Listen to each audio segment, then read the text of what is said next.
पश्चिम बंगाल में सियासी उलटफेर के बाद अब उत्तर प्रदेश में कहा जा रहा है कि मायावती, चंद्रशेखर और अखिलेश यादव एक साथ गठबंधन करके 2027 के चुनावी मैदान में उतर सकते हैं। ये कहा जा रहा है कि जिस तरीके से पश्चिम बंगाल में तृणमूल कांग्रेस सत्ता से बाहर हुई है, उसके बाद से उत्तर प्रदेश में एक नया गठबंधन बन सकता है और वो गठबंधन हो सकता है बीएसपी के बीच में, चंद्रशेखर की पार्टी के बीच में और समाजवादी पार्टी यानी अखिलेश यादव के बीच में। अगर ये तीनों एक साथ आ जाते हैं तो फिर उत्तर प्रदेश का समीकरण क्या होगा और क्या मायावती के आने से समाजवादी पार्टी 2027 में उस किला को भेद पाएगी जो अब अचेत या कहें कि अभेद हो चुका है, इसे कोई भी भेद नहीं सकता। इसके अलावा कांग्रेस का क्या होगा, इन तमाम सवालों के जवाब आज हम जानेंगे। हमारे साथ न्यूज रूम में अभी साजिद जी हैं। साजिद जी से सारी चीजें जानने की कोशिश करेंगे कि आखिर उत्तर प्रदेश में क्या कुछ हो सकता है, क्योंकि ये सारी चीजें केवल राजनीतिक गलियारों में तैर रही हैं कि बसपा, समाजवादी पार्टी और चंद्रशेखर के बीच में गठबंधन हो सकता है। क्या लगता है, क्या इस बार जिस तरीके से पश्चिम बंगाल का परिणाम आया, क्या मायावती, चंद्रशेखर और अखिलेश एक साथ आ सकते हैं? देखिए, वही बात जो राजनीति के लिए बार बार कही जाती है कि संभावनाओं का एक बहुत बड़ा समंदर है। ना कभी यहाँ की संभावनाओं को शून्य किया जा सकता है और ना ही कभी ये भी होता है ना कि कभी यहाँ कोई दुश्मन होता है स्थायी, ना कभी कोई दोस्त होता है। समाजवादी पार्टी और बसपा का जो पुराने टाइम में गठबंधन हुआ था ना अरुण, उसका जो परिणाम आना चाहिए था उस तरीके से वो आता और सारी चीज़ें होती, लेकिन वो कहीं ना कहीं एक गलत उस मोड़ पर आके ख़त्म हो गया।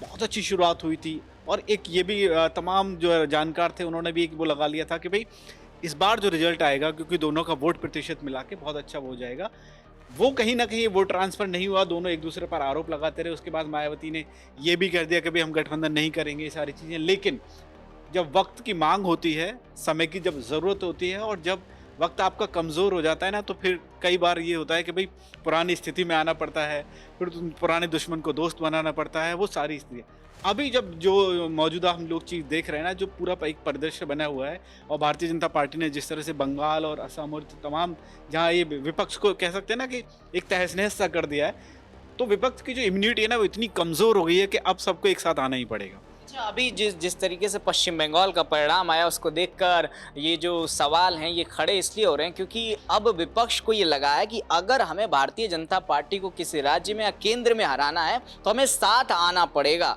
उत्तर प्रदेश में देखिए 6 से 7 महीने का वक्त बचा है विधानसभा चुनाव होने में और पश्चिमी यूपी को भेदने के लिए, पश्चिमी यूपी को पूरी तरीके से फतेह करने के लिए अभी से भारतीय जनता पार्टी कमर कस चुकी है। एक के बाद एक ताबड़तोड़ रैलियां हो रही हैं प्रधानमंत्री मोदी की तरफ से, योगी आदित्यनाथ की तरफ से उस पश्चिमी यूपी में जो कभी बसपा का गढ़ हुआ करता था। मुजफ्फरनगर, नगीना, बुंदेलखंड, ये सारी क्षेत्र, जब हम इन क्षेत्रों की बात करते हैं तो अब क्या ऐसे में अगर ये दोनों साथ आते हैं और उसमें चंद्रशेखर रावण आ जाएं तो फिर कितना प्रभाव जो है वो पड़ेगा और क्या भारतीय जनता पार्टी को उससे नुकसान होगा 2027 में? बिल्कुल, देखिए वो होता है ना कि भाई एकता में, संगठन में शक्ति है और एकता में शक्ति वाला जो पाठ पढ़ते थे वही सियासत में भी लागू होता है। और मैं जो कह रहा था कि इसलिए ज़्यादा ज़रूरी है विपक्ष के लिए, भारतीय जनता पार्टी का जोश हाई है। वो पहले भी एकदम जीत के रथ पे सवार है और अभी तीसरी बार में जब योगी आदित्यनाथ ये सारी चीज़ें, जब पूरे कवायद 2-3 राज्यों में हो चुकी है, 5 राज्यों के बाद 3 राज्यों में सब होना, और उत्तर प्रदेश में जिस तरह की चीज़ें सज रही हैं, वहाँ अगर हम थोड़ा सा अब आंकड़ों पे भी एक बार नज़र डालना ज़रूरी है कि भाई क्यों आना साथ ज़रूरी है और क्यों भारतीय जनता पार्टी मजबूत है, क्यों विपक्ष के लिए थोड़ा सा मुश्किल और परेशानी है, ये सारी चीज़ें। एक तो बीजेपी ने अपनी तैयारी शुरू कर दी है, जैसा कि आपने बताया कि भाई पीएम भी एक्टिव हैं, सीएम भी एक्टिव हैं और एक के बाद धुआंधार पश्चिम यूपी में, मतलब अब तो आप गिन भी नहीं पाएंगे। मेरठ, नोएडा, अभी भी कल भी सहारनपुर में फिर योगी आदित्यनाथ थे, इससे पहले पीएम और सीएम दोनों भी थे। अब अगर हम बात करें, देखिए क्या है कि 41-42% वोट के साथ बीजेपी एकदम टॉप पर चली है। उत्तर प्रदेश की राजनीति में कहा जाता है कि भाई 45, 48 और 50 के बीच जिसके पास एक वोट प्रतिशत का आंकड़ा आया वो सरकार आप बदल देंगे, आप वहाँ सरकार बनाने की स्थिति में होंगे। तो 42%, 42 कुछ लेकर भारतीय जनता पार्टी के पास है।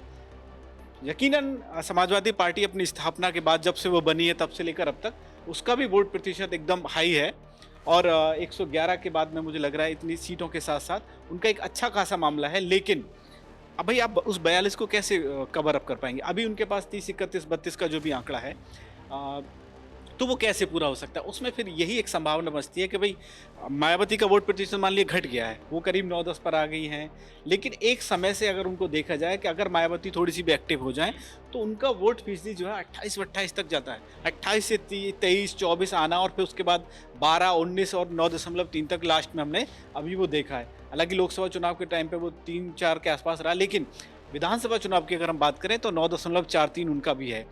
तो 22, 23, 24 जो है समाजवादी पार्टी का और 8-10 इनको मिला के, और थोड़ा सा उसमें कांग्रेस और 2 दशमलव कुछ कांग्रेस का, और इतना ही चंद्रशेखर अगर मिल जाते हैं तो वो जो है 50 को क्रॉस करेगा। तभी मतलब भारतीय जनता पार्टी को आप आंकड़ों के हिसाब से आप मात दे सकते हैं। इसलिए सोशल मीडिया पर और इसलिए सियासी गलियारों में ये सवाल तैरने लगा है कि भाई आपको आना भी चाहिए और क्या आप आएंगे भी। उनमें अब महत्वाकांक्षाओं की बात आएगी। वहाँ जो टकराव होगा ना अरुण, वो क्यों नहीं आ सकते, वो आ भी सकते हैं, क्यों नहीं आ सकते, वहाँ जो होगा वहाँ महत्वाकांक्षाओं का टकराव होगा, वहाँ लीडरशिप का टकराव होगा, थोड़ा सा हितों का टकराव भी होगा कि भाई एक बात कही जाती है बसपा के लिए, मायावती के लिए, उनकी कुर्सी मंच पे बड़ी होनी चाहिए। मतलब वो उनका एक और अपना एक अलग होना चाहिए, या तो उनकी कुर्सी के आसपास कोई नहीं होना चाहिए, अगर कोई हो तो फिर उनकी कुर्सी सबसे अलग सबसे बड़ी होनी चाहिए। तो क्या उस स्थिति में वो है कांग्रेस उनके साथ चलेगी, क्या उस स्थिति में समाजवादी पार्टी चल पाएगी, और क्या चंद्रशेखर और बीएसपी को लेकर जो कहा जा रहा है कि भाई ये तो दोनों एक दूसरे के दुश्मन बनते जा रहे हैं। कहा यह जा रहा था कि भाई एक कमजोर होगा, दूसरा वो विकल्प बनेगा, दलित वोटर के लिए थोड़ा सा एक और दूसरा कोई ऑप्शन मिल जाएगा, लेकिन वहाँ स्थिति अलग हो जा रही है। वहाँ चंद्रशेखर जिस तरह बसपा के करीब जाना चाहते हैं, इतनी ही दूर जो है मायावती उनको एकदम धकेल देती है। बसपा उनसे कहती है इनसे तो कोई मतलब ही नहीं, क्योंकि बसपा चाहती है कि किसी तरह से वह आकाश आनंद वो एक आगे बढ़े, तो चंद्रशेखर का जो और जो चंद्रशेखर की जो अपनी राजनीति अभी वो पौध तैयार हो रही है, जो नर्सरी उन्होंने बनानी शुरू की है, वो उस दंगल से कहीं ना कहीं पीछे चले जाएं। लेकिन फिर से अगर ये हुआ कि भाई किसी तरह से चीज़ें बन जाती हैं, वो मैं इसलिए कह रहा हूँ क्यों बन सकती हैं कि ये कोशिश इस बार अगर होती है तो ये कांग्रेस की तरफ से की जाएगी। पिछले चुनाव में भी ये लगा था कि जब समाजवादी पार्टी और बसपा के बीच में थोड़ा सा लगा ना कि वो हरियाणा, महाराष्ट्र और इन सीटों के बाद वो जो मनमुटाव देखा गया, तो वहाँ प्रियंका गांधी और ये कहा गया कि प्रियंका गांधी और मायावती की मुलाकात हो चुकी है। ये खबरें हुई, बाद में खंडन हुआ, लेकिन ये कोशिश दोबारा हो सकती है।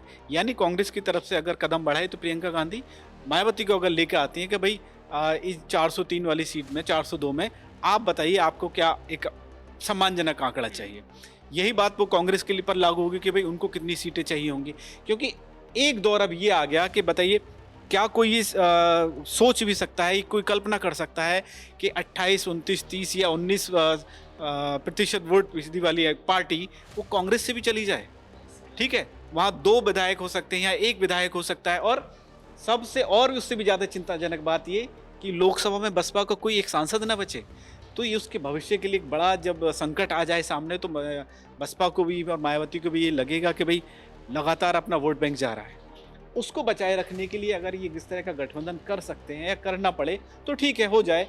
लेकिन क्या फिर वही है कि भारतीय जनता पार्टी फिर कोई एक ऐसी रणनीति अपनाएगी, भारतीय जनता पार्टी की तरफ क्या रणनीति होगी, ये भी एक बड़ा सवाल हो जाएगा। सबसे अहम बात यही होगी कि भाई इन सब का एक पलड़े में आना क्या संभव है। मतलब ये समझ लीजिए कि एक तराजू पे वो तमाम होता है ना, कि एक कहावत के तौर पे कह रहा हूँ मैं किसी पार्टी और उनके लिए नहीं, कि भाई किसी एक तराजू पे आप उन जिंदा मेंढक को नहीं रख सकते, है ना, वो उनको आप तोल ही नहीं सकते, क्योंकि वो एक कूदेगा दूसरा फुदकेगा, वो सारी चीज़ें हो जाएंगी। तो उत्तर प्रदेश की राजनीति में विपक्ष के तराजू पर ये सब कैसे बैठ पाएंगे, ये बड़ी बात है।